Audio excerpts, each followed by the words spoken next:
So in this tutorial I'm going to show you how to add a location map to show us where our map is in the world. So first of all I want to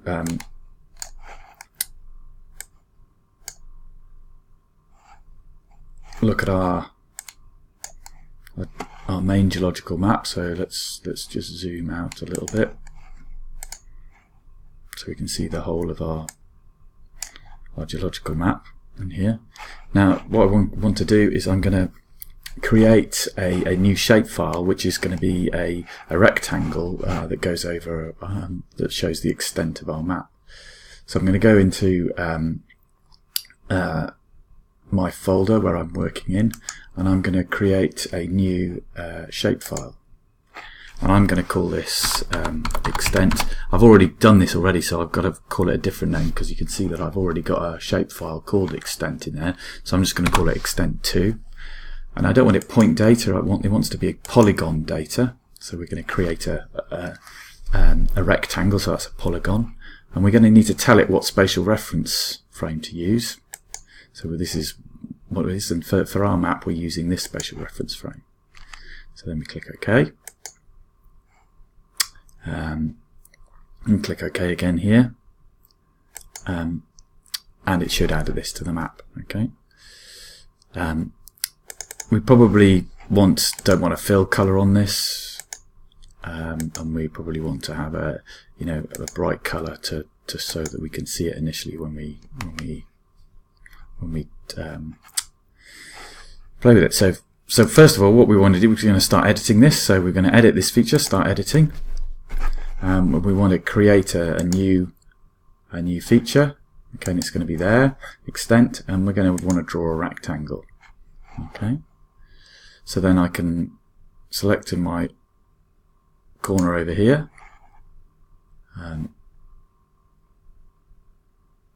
select in my other top corner over there, and then I can drag out the size of the rectangle that covers the whole mapped area. Okay. So there, now we have the polygon for that. So I can now stop editing. Okay, and I want to save those edits. Okay, so we've got this polygon here. We actually don't want to display it on this map. Okay, but then what we want to do is we want to create another little map down here. So what to do that, I can do insert, and I want to insert a new data frame. So I create a new data frame here. I can drag that across here. I might want to move the north arrow over here, and I can then make this a bit bigger. Maybe want to make it a little bit narrower.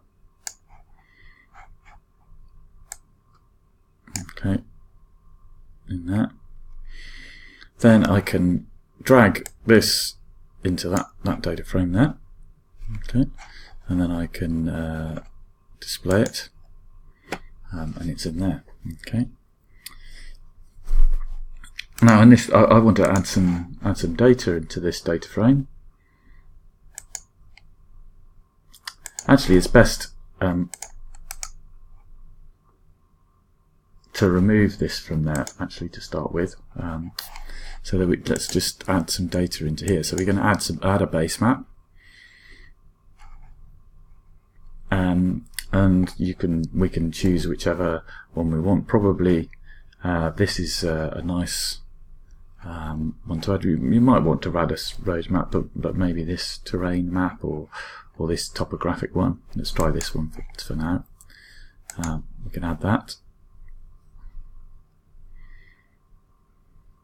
It takes a little while because it's downloading it from the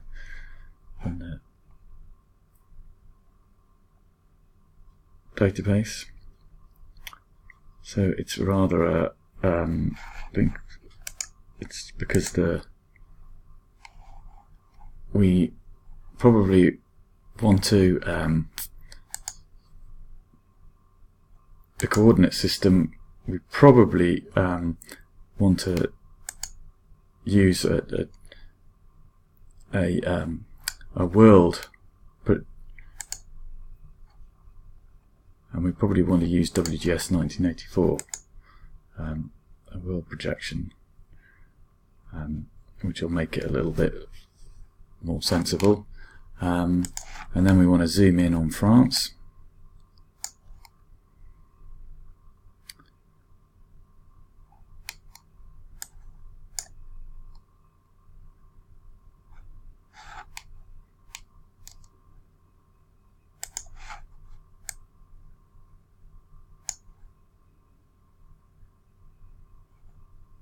A little bit slow, this.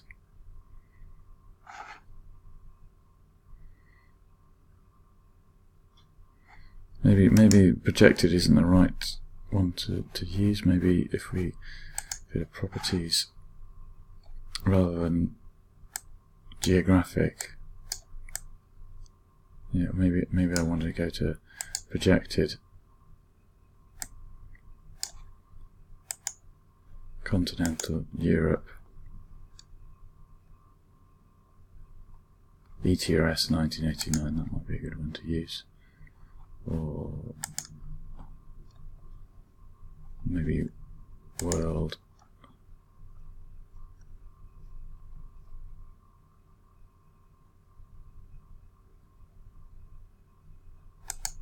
Mercator. Yeah, it's a little bit less weird.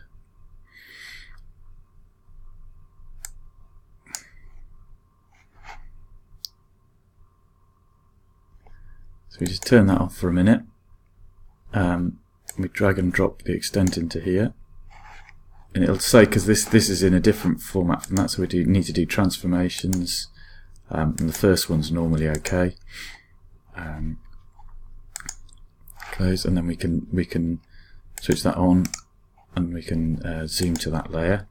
And you can see it's rotated, and that's because the two projections are different from each other. We can switch this on now, and it'll eventually draw it. Yeah, and you can see that's in the right place. You see the roads. This is the ridge up through here. The Antiform ridge comes through here.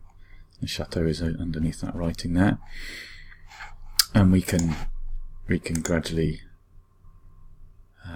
zoom our way out.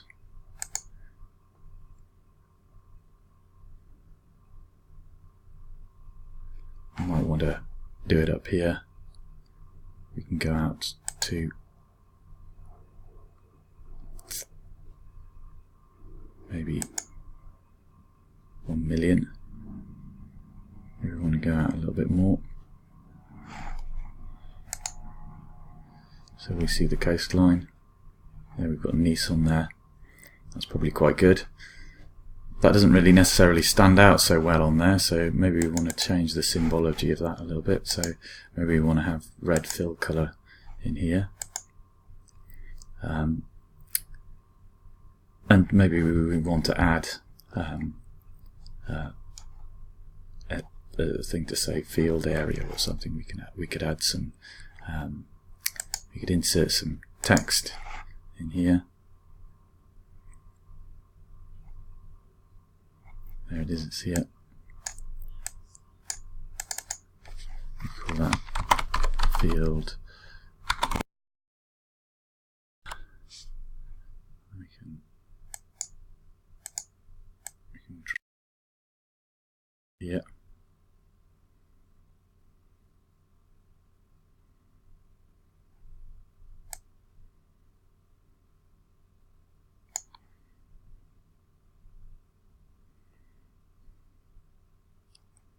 Maybe make this a bit bigger.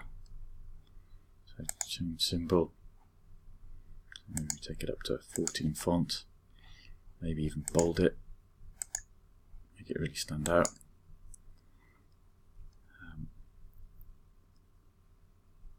There we go. We might want to we might want to insert a title into this. Where's it going to put it? Oh, maybe that. Yeah. I want to do that.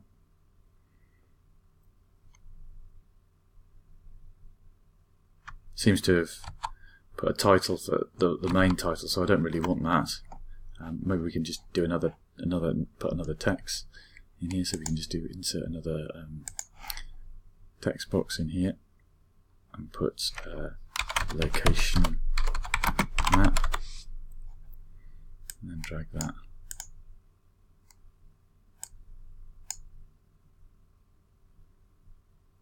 It's a bit slow.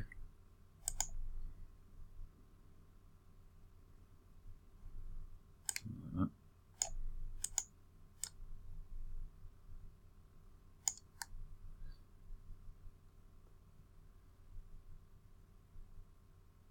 Again, we can change that font maybe to 18, italic maybe.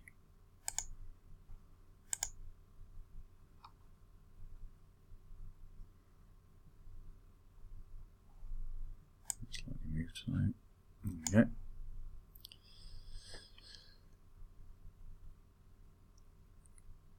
There we go, and we can. Yeah, so now we have a location map to show us where in the world we are. Would be nice to have it a little bit less cluttered than this, but I think this it works again. So we've got some places named on here, so we could locate. We've got Nice on here, Castellane, and Digne-les-Bains. So it works as a location map, but obviously you can play with things a little bit more. Okay, so we're pretty much there with this map now. I think we should be fairly happy with what we've got, and it might be time, if you sorted out things like this, you could maybe think about exporting it. So one of the ways to export it, make sure let's save it first, and we could print it directly from within ArcGIS, or we can export it. So we can export the map. One of the best things to export it as is maybe as a PDF. So we can see here we can export it as a PDF. We want to have that maybe 600 or 300 DPI in here, whatever you think is the best. Probably 600 DPI is about right. And I don't want to put it in that folder. I'm going to put it in my Barème Faire copy, and then export as a PDF. Click Save. May take a little while, because for some reason it has to download this data again every time it does it.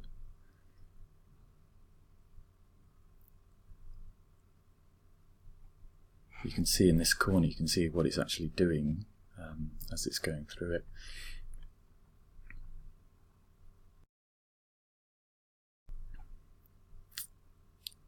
And there it should be done. So if I close down ArcGIS, go to my thing, you can see that we should have saved a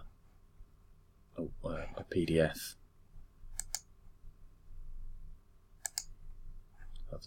of our map. Okay.